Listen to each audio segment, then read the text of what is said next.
Olá pessoal, muito bom dia, aqui é o Rodrigo Lima. Aquela ali é a Solange que está ali no celular. Nós estamos aqui no Parque Quinta das Conchas e hoje nós vamos falar brevemente sobre esse tempo que nós temos passado aqui em Portugal. Já fazem 3 anos que nós estamos aqui, mais que 3 anos. E eu vou falar um pouquinho sobre a nossa experiência, sobre aquilo que nós temos vivido brevemente também, para que você, de fato, se você estiver aqui em Portugal, ou estiver no Brasil, ou estiver em outro país, que estiver pensando em vir para Portugal, talvez essas informações possam te ajudar a tomar uma decisão, ok? Eu estou aqui no Parque Quinta das Conchas. O Parque Quinta das Conchas fica numa freguesia chamada Lumiar. Essa freguesia ela fica aqui no Concelho de Lisboa, né? Tem o distrito de Lisboa, tem um concelho, dentro dos concelhos você tem as freguesias, dentro das freguesias você tem as zonas, e nós estamos aqui na zona especificamente da região aqui de Alta de Lisboa, próxima a Meixoeira, uma zona bem gostosa mesmo. Esse Parque Quinta das Conchas, que eu me lembre, uma vez que eu li em alguma reportagem, que ele está entre os 3 maiores aqui de Portugal mesmo, né? Um parque, uma infraestrutura bem interessante. E eu te convido a você fazer uma visita aqui. Então você está do lado aqui do metro Parque Quinta das Conchas, metro Quinta das Conchas e o metro Lumiar. Então o acesso aqui é muito fácil mesmo. Se você estiver de carro, você também tem os estacionamentos aqui que são bem generosos, vamos dizer assim. E também tem os altos carros, são os ônibus para você efetivamente conhecer esse parque. Se liga nesses bichos que estão aqui. É um espetáculo mesmo esse parque, gente, de verdade, eu gosto bastante. E nós fazemos a nossa rotina matinal, que nós deixamos o Arthurzinho ali na escola, e aí depois, pronto, a gente vem pra cá, faz essa voltinha aqui, depois vai pra casa, pra tentar seguir aí os padrões que as pessoas dizem que nós devemos fazer aí uma caminhada, né, uma quantidade de passos por dia aí, pra não ficar naquela vida sedentária. Gente, mas é isso, chega de enrolação, vou falar um pouquinho sobre esses 3 anos que nós estivemos aqui em Portugal. E vou falar principalmente dos pontos importantes para efetivamente você tomar uma decisão para vir aqui para Portugal, tá bem? Hoje é aniversário da Solange, a minha esposa que está ali. Pronto, só para vocês saberem, nós viemos para cá, para Portugal, eu, a esposa e o filhote, o Arthurzinho, de 5 anos. Hoje ele já tem 5 anos. E o mais interessante, esses dias ele chegou em casa e falou assim: ô pai, não sei o que lá da relva. Eu falei: mas o que é relva, né? E aí depois eu fui descobrir, tive que pesquisar na internet o que era relva. Relva basicamente são o mato, né? Ali a grama, né? E por que eu tô te dando esse exemplo? Porque nesses 3 anos que ele está na escola, nós temos aprendido bastante com o Arthur o português de Portugal. E engraçado que assim, ele realmente já está com sotaque, né? O dialeto dele ali é 100% português. E isso é bem interessante mesmo. Uma experiência que a gente nem imaginava assim, né? E a gente tem aprendido bastante com ele aí, bastante mesmo. Nós temos convivido aí com uns grupos de portugueses também. A gente acabou tomando a iniciativa de vir para cá e tentar também se envolver com a cultura do país. Eu acho que isso é muito importante, porque isso, lógico, é uma decisão de cada um, mas poderia escolher também, tem os grupos e as comunidades brasileiras que são fantásticas, que nós convivemos também, mas nós realmente tentamos aí se movimentar e estar junto com o pessoal que é português, até mesmo para compreender bem a cultura. Isso é uma decisão, né, pessoal, mas nós gostamos bastante, tá? Assim, tem sido uma experiência bem interessante mesmo. E eu vou falar um pouquinho sobre como nós estamos aqui hoje, né? Então assim, no primeiro ano todo mundo sabe que é bem complicado mesmo, porque você sente muita falta, tem um processo de adaptação que às vezes é pesado por causa daquela sensação de falta daquilo que nós estamos acostumados.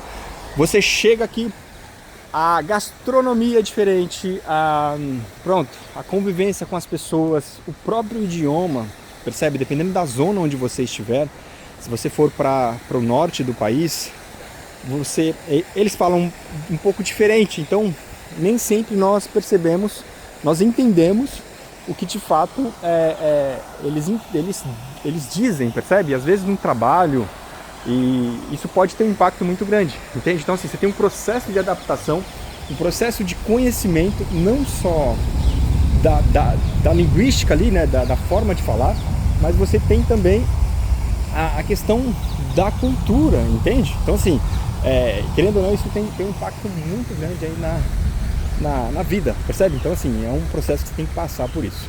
Agora, no conjunto das situações, comparando, por exemplo, ao Brasil, nós viemos especificamente de São Paulo, capital de São Paulo, ali perto da região da Paulista. Então nós somos paulistas raízes e nós sabemos que nós temos um quesito muito importante que pesa bastante, que é a questão da segurança, né? Então aqui, por exemplo, aqui nós estamos em Lisboa também, que é uma metrópole, né, que tem N etnias, tem várias culturas, também tem problema de segurança, mas não se compara ao Brasil, percebe? Não tem como mesmo. Principalmente São Paulo ali, que nós estamos falando ali na capital de 20 milhões de pessoas, né? Estados, 40 milhões de pessoas, praticamente 4 Portugal, percebe que aqui tem acho que 10 milhões de pessoas, imagina, são muitas mais pessoas do que aqui. Então a organização aqui ela se torna mais coerente, tem menos problema de questão de segurança. Então você já sente o impacto, tá? Até de você deixar o vidro do carro aberto, andar com um telemóvel, com o celular na mão, você percebe que com o tempo você vai acostumando, que você já não tem aquela sensação de perigo, entende? E não questionando São Paulo, tá? Porque assim, eu sou apaixonado por São Paulo, eu gosto, morei minha vida inteira lá e gosto mesmo daquela zona ali da região da Berrini. Boa parte da minha vida foi ali, da região do Morumbi, aquela zona onde tem aquela área comercial. Então eu vivi praticamente a minha vida ali e sempre fui feliz. E detalhe, nunca fui assaltado em São Paulo, nunca tive nenhum tipo de ocorrência. Mas nós sabemos que colegas, amigos, eu tive a sorte de não ter, mas já vi situações e pronto. Eu acho que isso não pode ser algo que eu tenha que criticar e falar que é ruim, ok? Então assim, esse ponto de segurança tem um peso muito grande. Outro ponto também é a questão da escola do Arthur, que nós estamos muito felizes. Não é que aqui não tenha a opção da escola particular, tem, e são muito boas. Só que, querendo ou não, a escola pública, ela acaba atendendo aí a nossa expectativa, né, de estar numa escola que é uma escola razoável, percebe? Uma escola muito boa mesmo, funciona muito bem e assim, querendo ou não, lógico, nós pagamos os impostos, nós temos os compromissos aqui estaduais que precisam ser pagos, mas eu percebo que assim, hoje nós não gastamos um cêntimos, né? A cêntimos aqui em Portugal fala cêntimos, né? No Brasil, centavos, aqui eles falam cêntimos. Nós não gastamos nada para manter o Arthur lá, percebe? E assim, e a escola realmente é uma escola nova, foi reestruturada não só a parte administrativa ali, né? O corpo diretivo, mas também a escola, a infraestrutura. Então é uma escola bem bacana. Esses dias eu fiz até um vídeo falando um pouquinho sobre a escola. Mas é um espetáculo. O Arthurzinho tem 5 anos, está há um tempo já nessa escolinha e nós estamos muito contentes mesmo por estar ali, percebe? E para nós tem feito uma grande diferença mesmo para a nossa vida, né? Na época a gente começou a olhar escolas no Brasil e no final do dia nós percebemos que o custo realmente seria bem alto mesmo, tá bem? Então assim, questão de escolas também eu acho que faz muito sentido, que é muito importante. Outro ponto também que nós devemos levar em consideração é a infraestrutura também, funciona muito bem, então as estradas são bem organizadas, pronto. No Brasil também, lógico, dependendo da zona onde você estiver, mas aqui também, pronto, a parte de infraestrutura, na parte de logística funciona muito bem.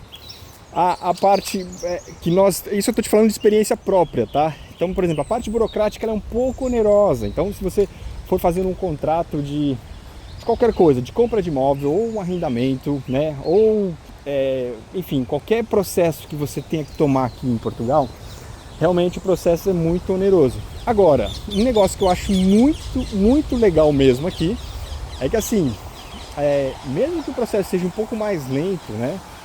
E mais oneroso para tomar qualquer iniciativa, aqui eu percebo que funciona muito bem, eles são muito organizados e isso de fato tem um peso muito grande aí. Às vezes você pode demorar com o processo, mas no final do dia você não vai ter nenhum tipo de problema em relação enfim, é aquilo que você vai fazer, tá bem?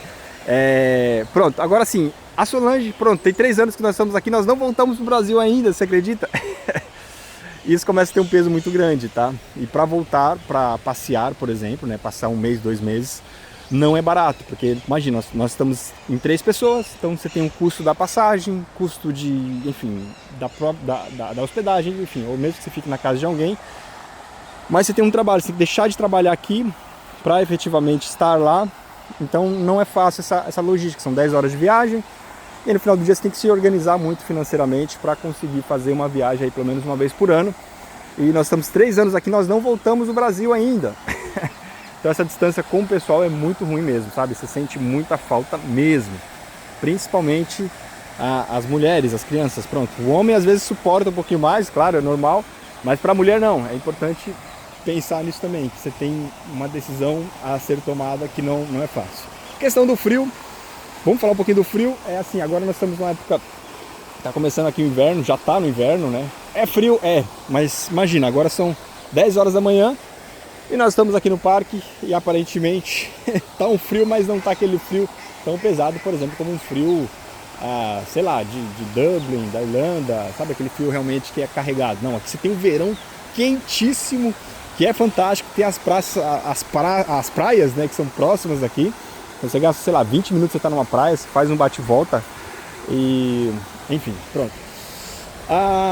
Agora a questão de salários. Salários, eu acho, na minha opinião, na grande maioria, às vezes é baixo pelo custo que você tem, principalmente a questão da moradia, que é cara, né? O arrendamento é muito caro comparado ao que se recebe na média, né? Então isso tem um impacto muito grande para as pessoas. Então isso reduz aí a qualidade de vida, percebe? Mas olha só, um exemplo. Nós estamos aqui nesse parque fazendo essa caminhada. Às vezes no final de semana a gente faz ali um piquenique ou vai com os amigos e tal, e no final do dia você tem um custo de benefício e qualidade que não é caro, entende? Então assim, os mercados têm um preço razoável. Um exemplo, se você quiser comprar um carro financiado 100%, estiver com as documentações em ordem, você consegue, sem dar entrada, sem nada. Tem algumas agências, né, que fazem esse tipo de... tem essas opções, você pode financiar em 10 anos, então você paga parcelinhas muito baratas, percebe? É como se você estivesse arrendando o carro praticamente. O famoso IPVA, como se fosse IPVA no Brasil, também não é caro. Você tem um seguro aqui que é obrigatório também, que é um preço justo, né, que eu tenho reparado que é um preço justo comparado às vezes ao Brasil. Porque as ocorrências são menores, né? Então pronto, aí é normal que você tem um custo aí menor, tá bem? E outras coisas também que nós temos que levar em consideração em relação a custo é que você tem todo um sistema que funciona, né? Às vezes, o sistema de saúde às vezes pode ser oneroso, como no Brasil, como qualquer outro sistema público, mas também você pode usufruir se você estiver regular, se estiver legal aqui no país, percebe? Isso, você tem um benefício. Nós já tivemos experiências o Arthur como criança, né? Então às vezes pega uma gripe, fica doente, pronto, você vai no hospital e você é atendido. Você é bem atendido, se resolve, né? Lógico, se você quiser pagar um particular também é possível, mas os serviços públicos, eles funcionam, percebe? O que isso é bem interessante, porque você não precisa ter um poder aquisitivo para usufruir dos benefícios do país. Então isso tem um peso muito grande.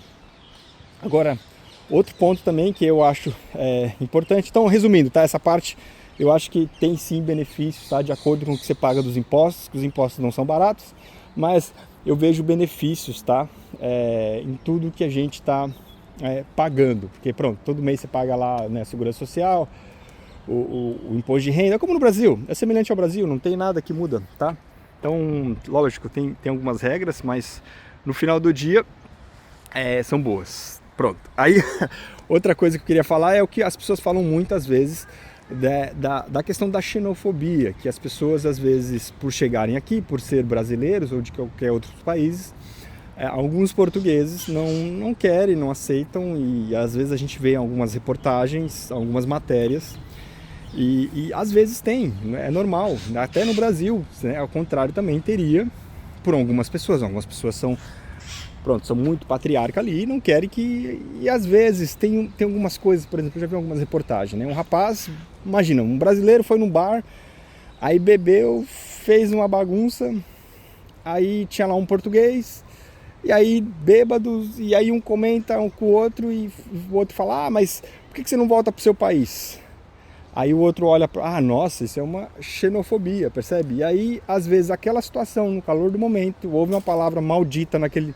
Mal, que eu digo mal, dita, né, naquele momento. Foi mal falada naquele momento. E aí, pronto. E aí acontece uma situação que aí se leva por esse outro lado. E pronto. Lógico, tem pessoas que são maldosas, que levam pro mal. Mas às vezes tem... Não estou falando só de brasileiros, tá? Tem africanos, angolanos, tem nepaleses, bangladechianos, indianos, né, que são N etnias, e as pessoas às vezes têm preconceito mesmo, entendeu? E às vezes, pronto. Só que assim, a grande maioria não tem, eles convivem, porque às vezes depende da prestação de serviço, por exemplo, do pessoal que está chegando no país, que faz um trabalho mais geral, né? Que não exige capacidade técnica específica, especializada de uma área, e acaba ajudando essas pessoas. Aqui nós temos muitos que eles chamam dos velhotes, né, que são pessoas de idade que precisam de suporte. Eu tenho um parente aqui que cuidam de senhoras, percebe? Isso, imagina, para o país é muito bom, porque são profissionais da área, e esses profissionais ajudam de certa forma o país. Então assim, a grande maioria, tá? A grande maioria vê como ponto positivo essa parte de imigração. Teve recentemente algumas adaptações, e essas adaptações, por um lado, foi bom porque elimina aquilo que é ilegal, percebe? As pessoas se organizam para realmente vir e levar a sério o que está acontecendo no país, e isso tem um peso e um balanço para todo mundo. Acho que é importante para todo mundo, entende? Então, assim, a opinião própria, tá? É assim, na grande maioria, e isso eu estou te falando porque nós convivemos com muitos portugueses. Nós frequentamos uma igreja que, sei lá, 70, 80, 90% são portugueses, são pessoas que realmente são daqui, e nós convivemos 100% com essas pessoas. Minha esposa é voluntária lá também na igreja, e o que eu percebo? A convivência que nós temos com eles é uma coisa muito natural, entendeu? Nós não temos essa questão de... Esses dias foi uma professora do Arthur lá na nossa casa, um casal de português, né? Uma professora passou lá com a gente 3, 4 horas, a gente bateu um papo, conversamos, aí trouxe também o netinho, e aí ficou junto com o Arthur ali, e nós tivemos uma convivência, né, com português. Esses dias a gente foi numa festa, eu provei caracol, uma comida, né, típica deles aqui. Nós fomos numa festa portuguesa, onde todos eram portugueses, tinham eu e a Solange, mais um casal de brasileiro, o restante era 100% portugueses, e nós convivemos com esse pessoal. E pronto, tem de tudo, tá? Então tem essa questão de xenofobia? Tem.